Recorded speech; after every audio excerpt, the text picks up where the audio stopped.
Hey friends, before we dive into today's episode, I want to tell you about our sponsor, Nacelle. Now, you know what drives me crazy is when I'm shopping online and I see the recommended products widget that have products in it that have absolutely nothing to do with what I'm looking at. Now, I can guarantee you that you've experienced this too. And that's why I'm excited about my sponsor today, Nacelle. They have an incredible tool that's called Page, and it actually learns your brand voice and understands how your customers shop. And then it creates recommendations that feel personalized, almost handpicked for each visitor. Now, what I love too is how simple it is to use. Their team handles everything with a white glove service. We're talking one-click installation and you're ready to go. Zero tech headaches whatsoever. So that's awesome. One other thing about Nacelle that I think is incredibly special is that it works for everyone that's visiting your store, even first-time browsers who haven't even created accounts yet. With 90% or more, as we know, these are anonymous website visitors that come to your site. And this is now a game changer for conversions because now we have this personalized experience. I've even talked to some merchants that are using Nacelle and their conversion rates have significantly improved. And more importantly, they even have an average order value on one client's actually up over 18%. So this is really money in your pocket. So you want to turn more browsers into buyers with AI recommendations that actually work. Head on over to nacelle.com. That's NACELLE.com. You can start a free trial with them, kick the tires a bit, actually see what their platform can actually do for your store. You can also check it out, the great blog. You can see why a lot of leading brands are trusting Nacelle to power their growth. And it can power your growth too. You're listening to eCommerce Fastlane, the podcast show to help you build, manage, grow, and scale a successful and thriving company, powered by Shopify. Listen to real conversations with partners and subject matter experts as they share proven practical strategies, platforms, and the best Shopify apps to help you accelerate your business. The time is now for you to improve efficiencies, grow revenue, profit, and lifetime customer loyalty. Please welcome your host, startup founder, and strategic advisor, Steve Hutt. Welcome back to eCommerce Fastlane. I am your host, Steve Hutt. Today, we're going to talk about customer acquisition costs and really standing out in a very crowded marketplace because literally, I think that's kind of what's going on in the world right now. It's very, very competitive out there. And I think it's interesting that if you're in a certain category of product, you find yourself that can be dominated by a lot of major players. And so today's recording, I'm very excited to have Nevin Jethmalani on, and he's the Chief Digital Officer of a company called Clean Boss, and they're at cleanboss.co. Now, they're a company, they do exactly what their name says, but you may not have heard about what Clean Boss actually does, but I can guarantee you, you're going to learn more about them. You're going to see them more on the shelf. They are a botanical cleaning brand. It's co-founded by Joy Mangano, and I think she was the woman involved with the Miracle Mop. We'll talk a little about her and how she invented that, and I think she's from the movie Joy. Also, believe it or not, a global superstar, Pitbull, is also a co-founder of this company. What's quite interesting, and it kind of caught my attention, is how do you build a brand around celebrity founders? Is that difficult? Is it more complex? Is it easier? And I know there's a lot of interesting case studies out there around celebrity founded brands, but they still have to do a lot of the basic hard work that's involved in building a business, not just leveraging their celebrity notoriety. And so today's episode really is going to kind of unpack what Nevin has been working on with this business.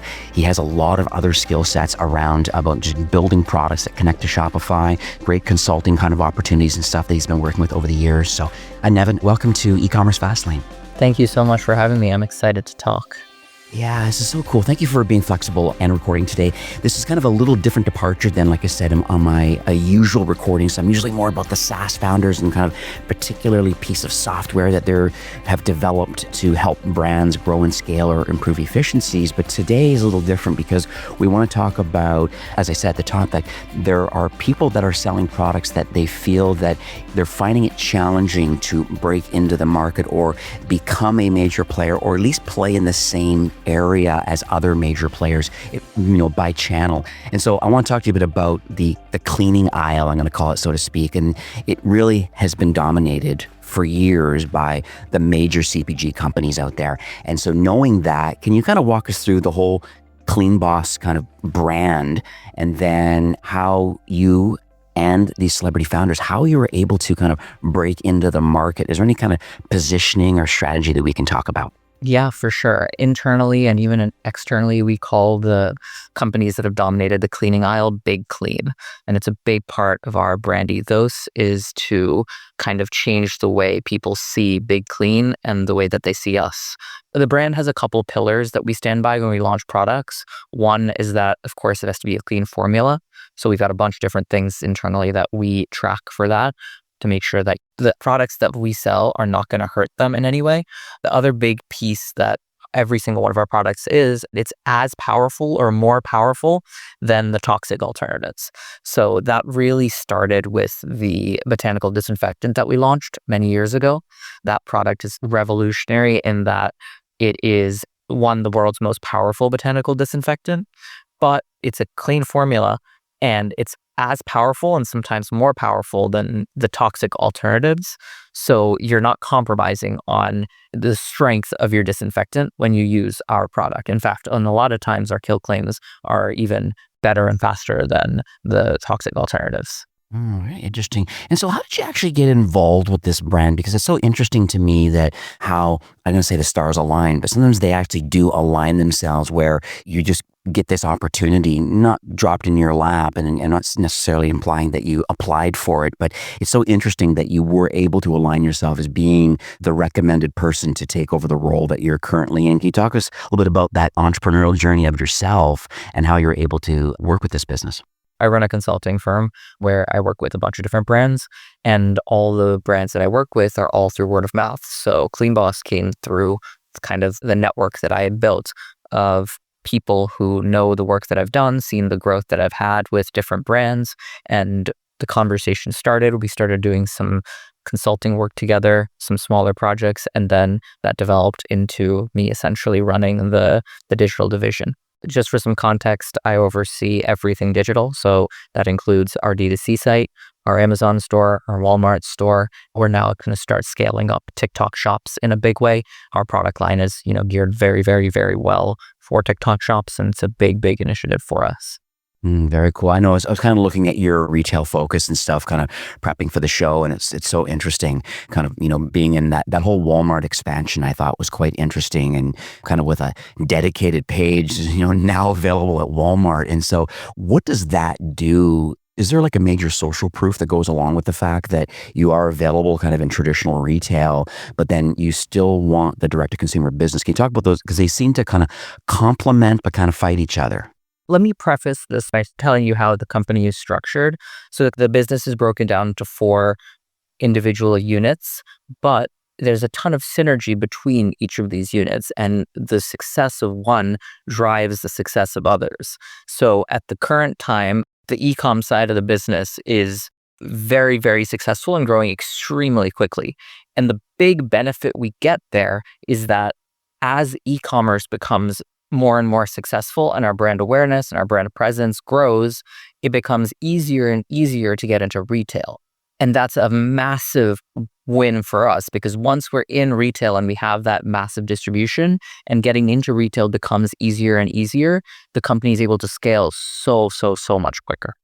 It's interesting with these celebrity founders, and with Joy being part of the original mob. It's such an interesting story. Can you talk a little about, we know who Pitbull is very clearly from a musical perspective, but what I'm trying to figure out here is that it seemed like a natural progression for her to continue on and going into another product and complement kind of the success that she had in the past and then moving forward.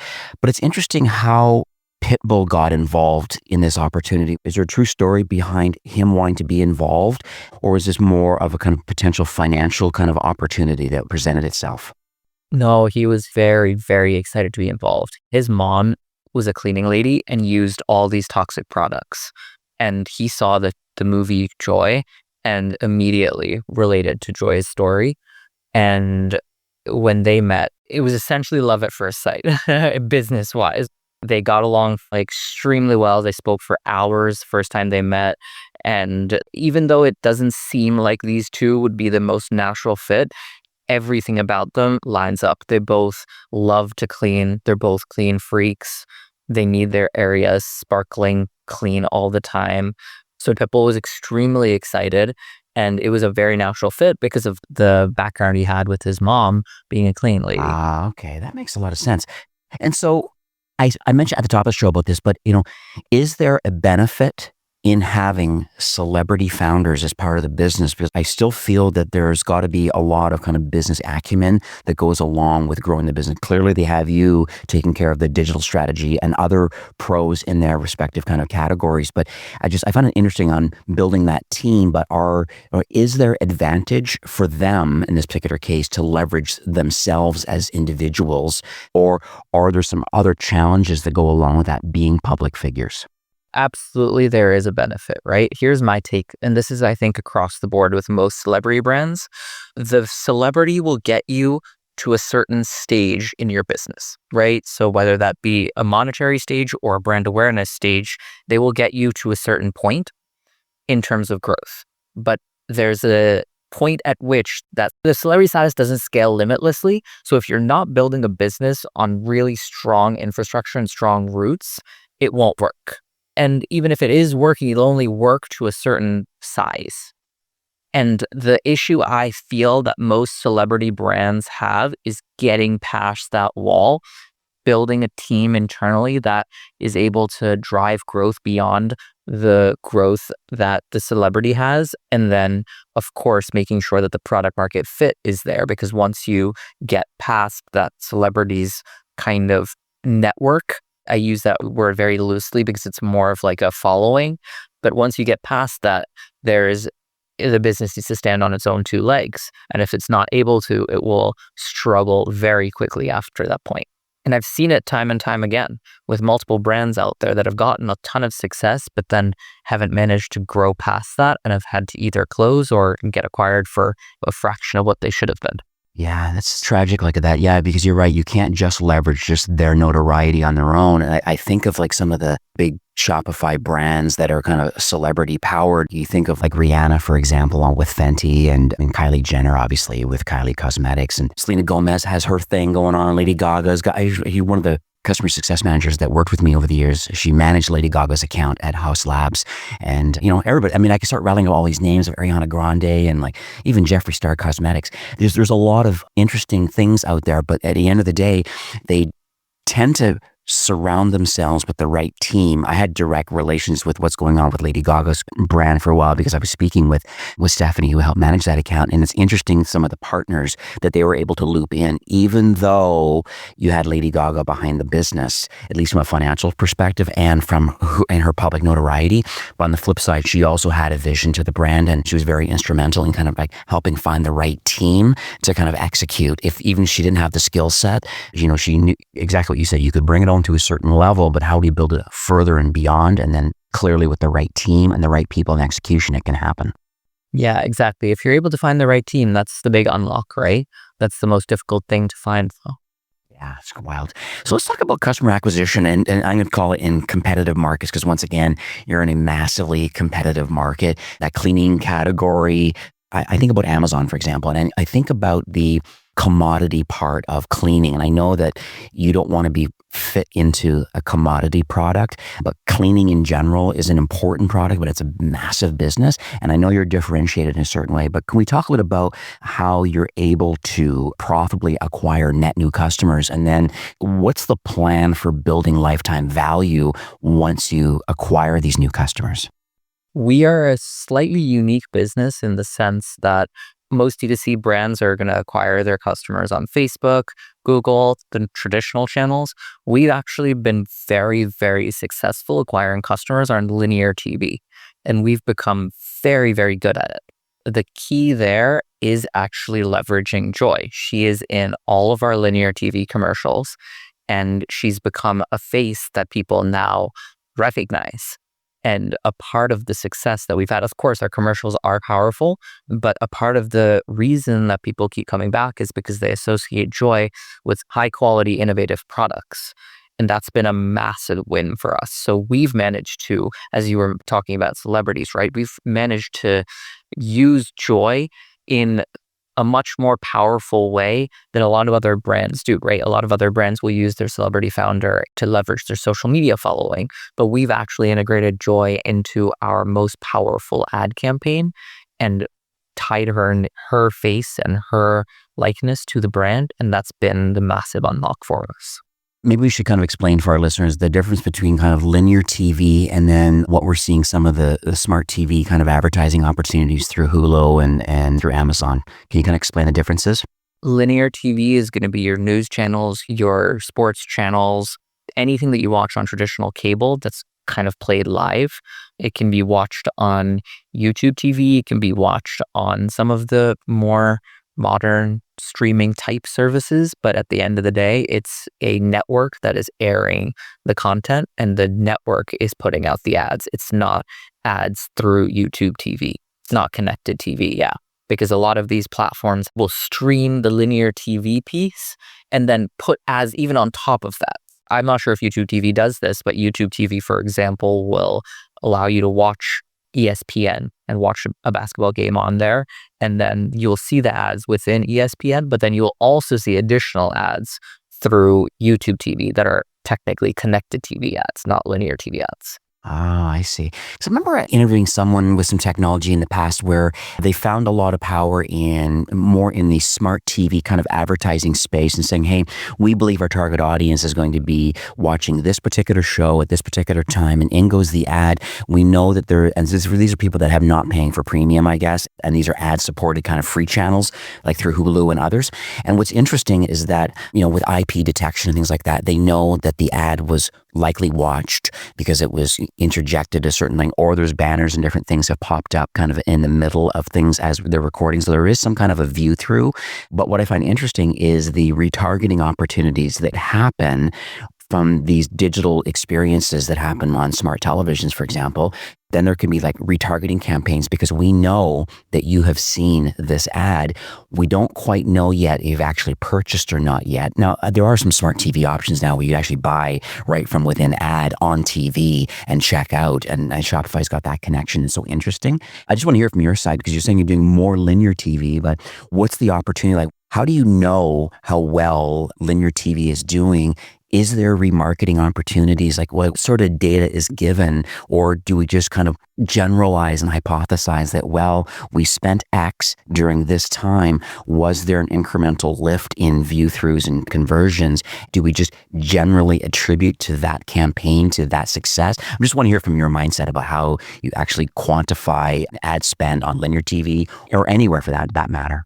It's actually a very interesting story. So right now in the Facebook Meta ads world, everyone used to use ROAS as the single source of truth. And then there were a lot of changes with the iOS, and it kind of moved over to the metric called MER, which is a marketing efficiency ratio.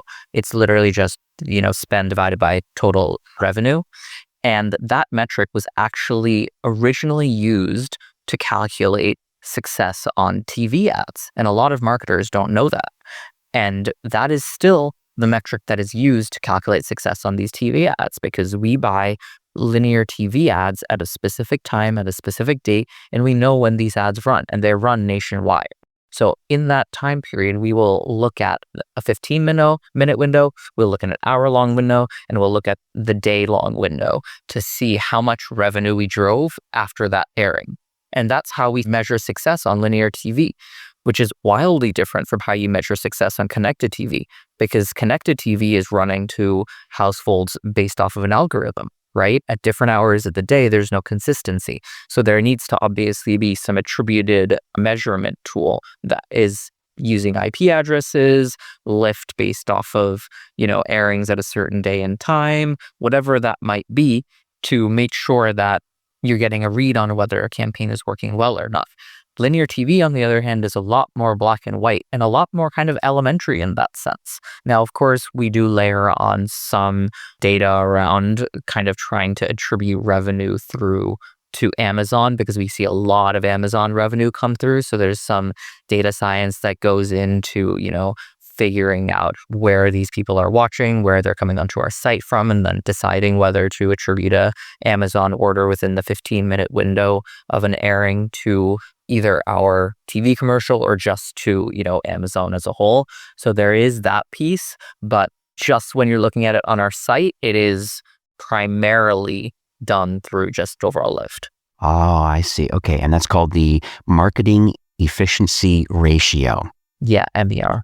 Okay, very cool. And so basically that kind of combines all the marketing channels that could happen in more of a holistic kind of attribution, kind of independent kind of way of looking at it, I guess.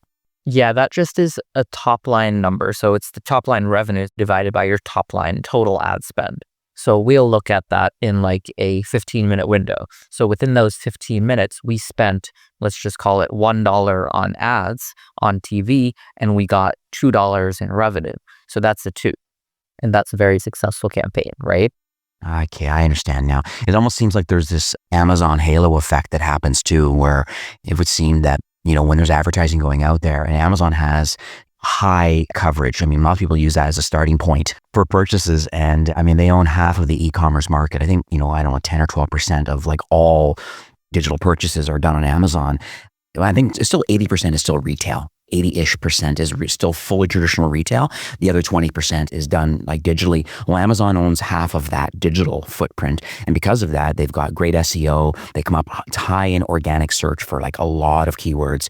And knowing that, I call it the halo effect. And it's not a new topic, but it's interesting where if you do some kind of advertising, sometimes people don't go to your direct-to-consumer site because they're just used to going to Amazon to double check to make sure the price is right or to see how the certain product fits into the market, because Amazon's got a decent algorithm to kind of show other products. And then that if the D2C site has a fair price on it, and you're also getting some independent reviews and stuff on Amazon versus maybe sometimes you haven't built in the trust yet by having your own reviews and UGC on your product pages yet, but people like to compare.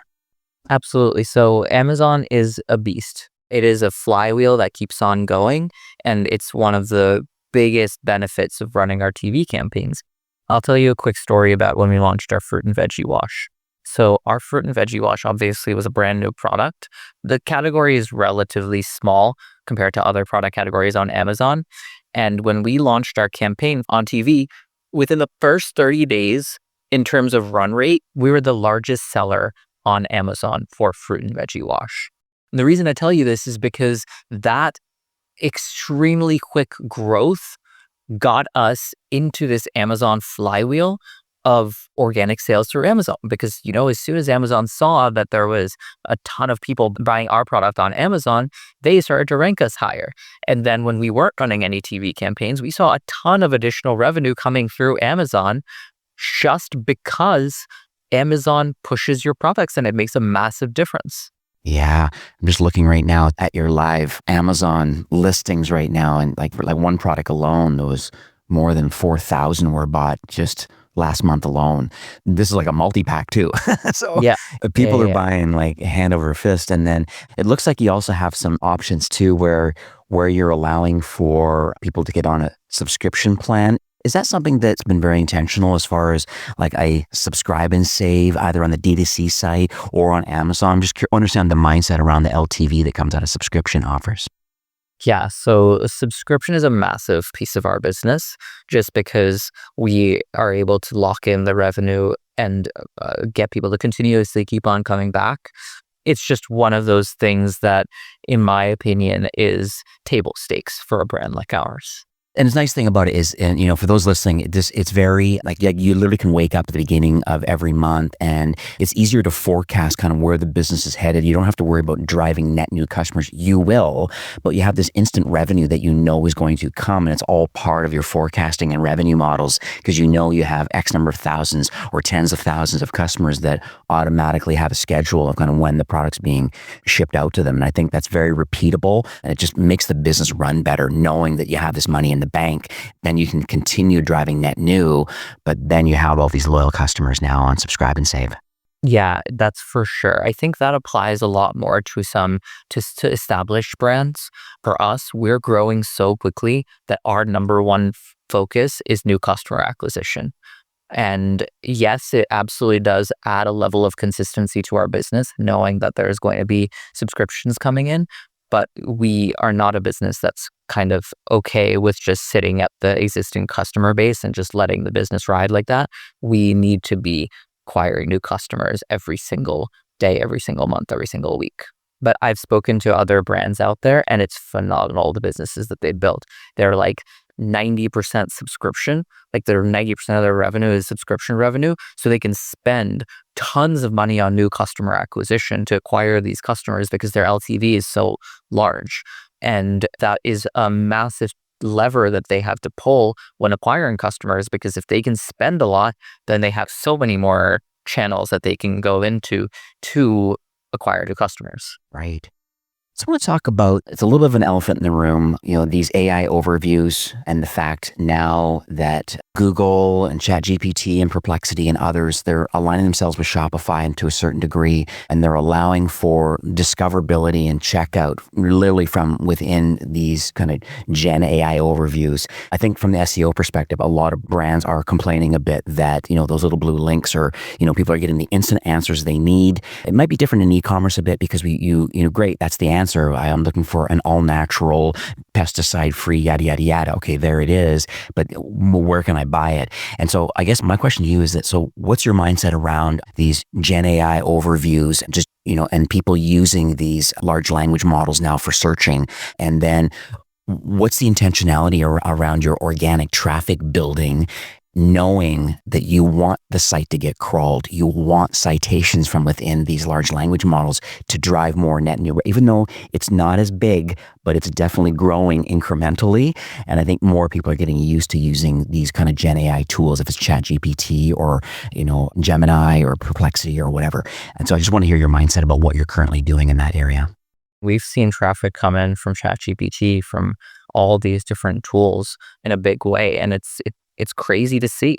And it's becoming more and more an important piece of the puzzle in terms of what you optimize for on the SEO front. I don't think that there's any firm guidance right now on how to best optimize for a large language model. I don't think anyone has that figured out entirely just yet. I honestly think that it's going to continuously evolve, right? Google just announced a ton of new Gen AI ads for Gemini. I just don't think that we have a firm answer on what the state of the business is or the state of the market. We haven't done a ton of investment into optimizing for a large language model just yet, but it will absolutely be a big way in which people discover products. Yeah. I'll put a link in the show notes. I've done a little bit of work on that. I kind of work on it myself, even in my own media company. But I think instead of SEO, it's GEO, which is kind of generative engine optimization.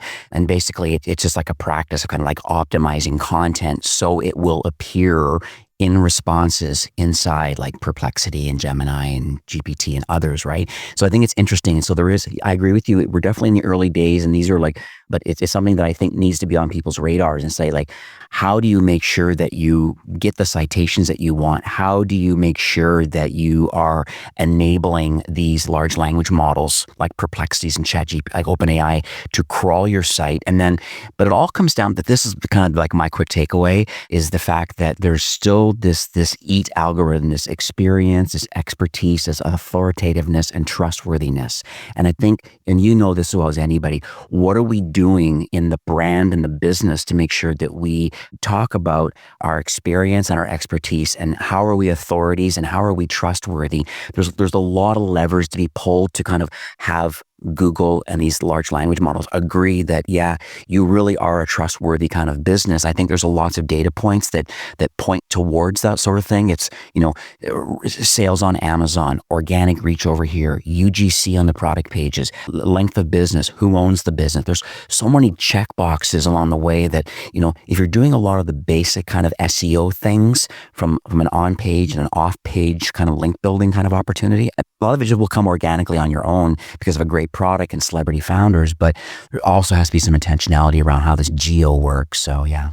I couldn't agree more. I think the SEO things that you need to do are just going to get more and more sophisticated. So you're not going to just be able to put in keywords onto your website anymore to get ranked right on Google. It needs to be genuinely good information for the customer.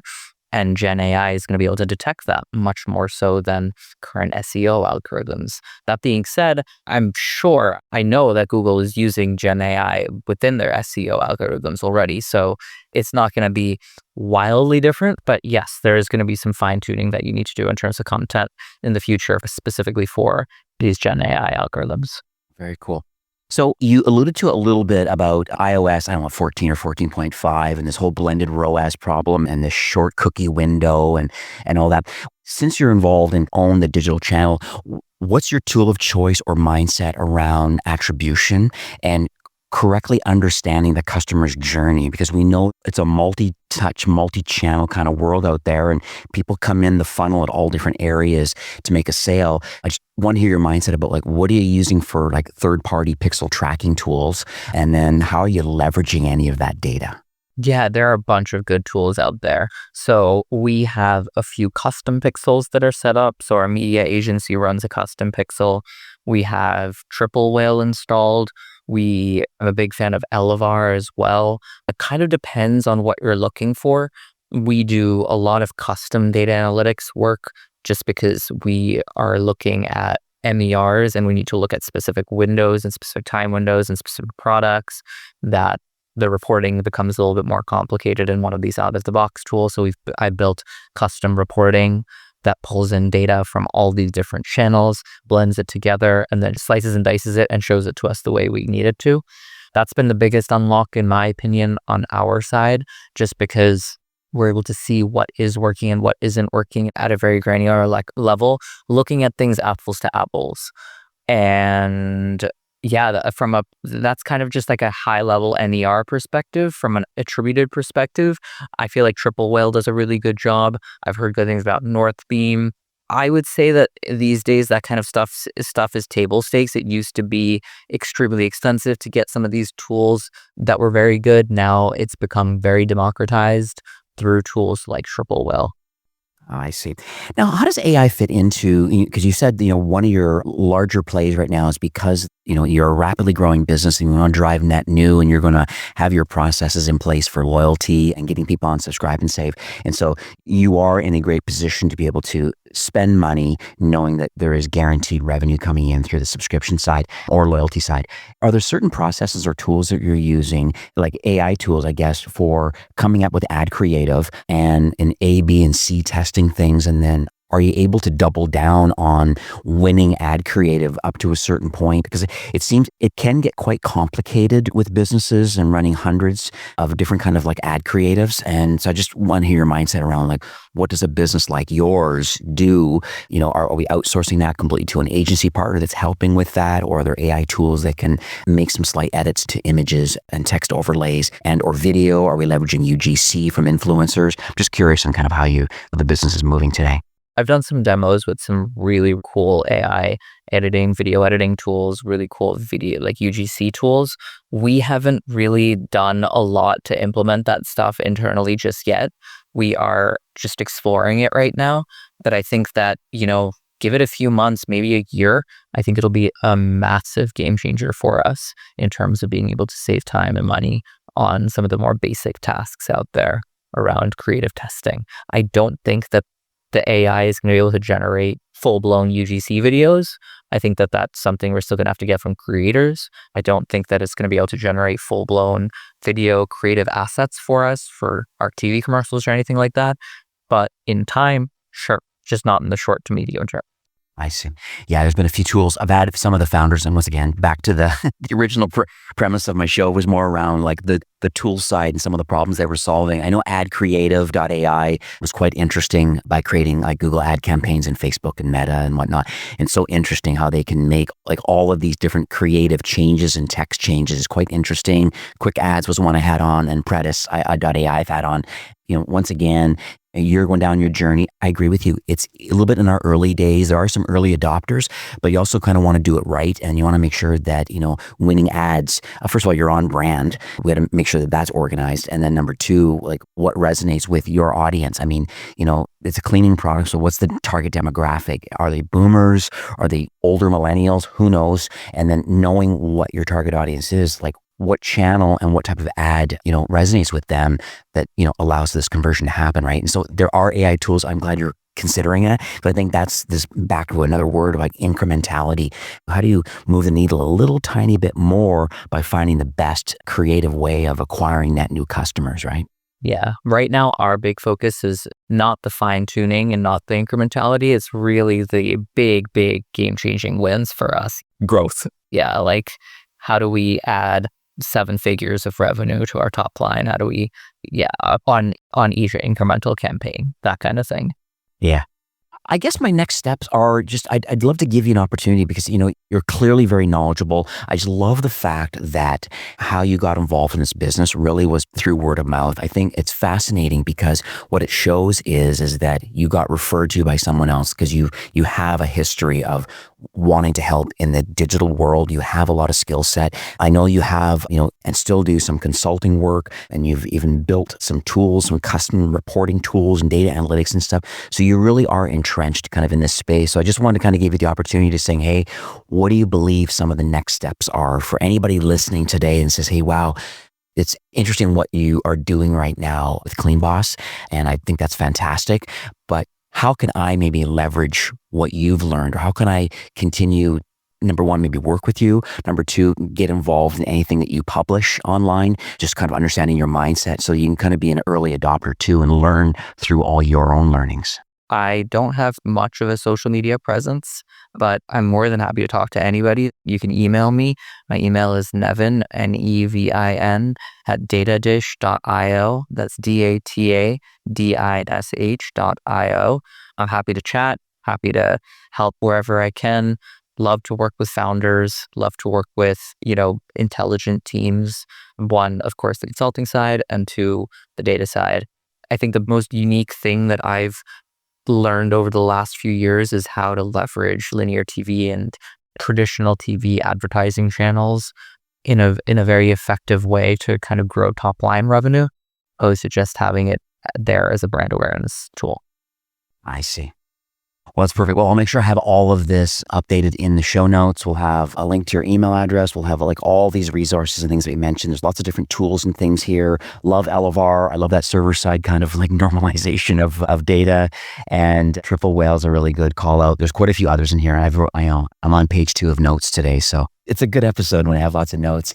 So once again, Nevin, thank you so much for coming on the show. I appreciate the transparent sharing of kind of like where you're at, the business. It's really interesting being involved in a highly competitive market and how you're able to leverage a lot of your skill sets and just honest learning and pivoting as needed. And I just want to wish you continued success, especially with Geo coming and a few other things. This is lovely. Thanks again for recording. Thank you so much for having me. This was a ton of fun. All right. Have a great afternoon. You too. Well, that's it for today's episode. I'd like to thank you personally for being a loyal listener of eCommerce Fastlane. It's my hope that this podcast is offering you a ton of value through growth strategies, tactics, and exclusive insider tips on the best Shopify apps and marketing platforms, all with my personal goal to help you build, manage, grow, and scale a successful and thriving company powered by Shopify. Thanks for investing some time today and listening to the show. I'm so proud and excited that you have a growth mindset and are a constant learner. I truly appreciate you and your entrepreneurial journey. Enjoy the rest of the week and keep thriving with Shopify.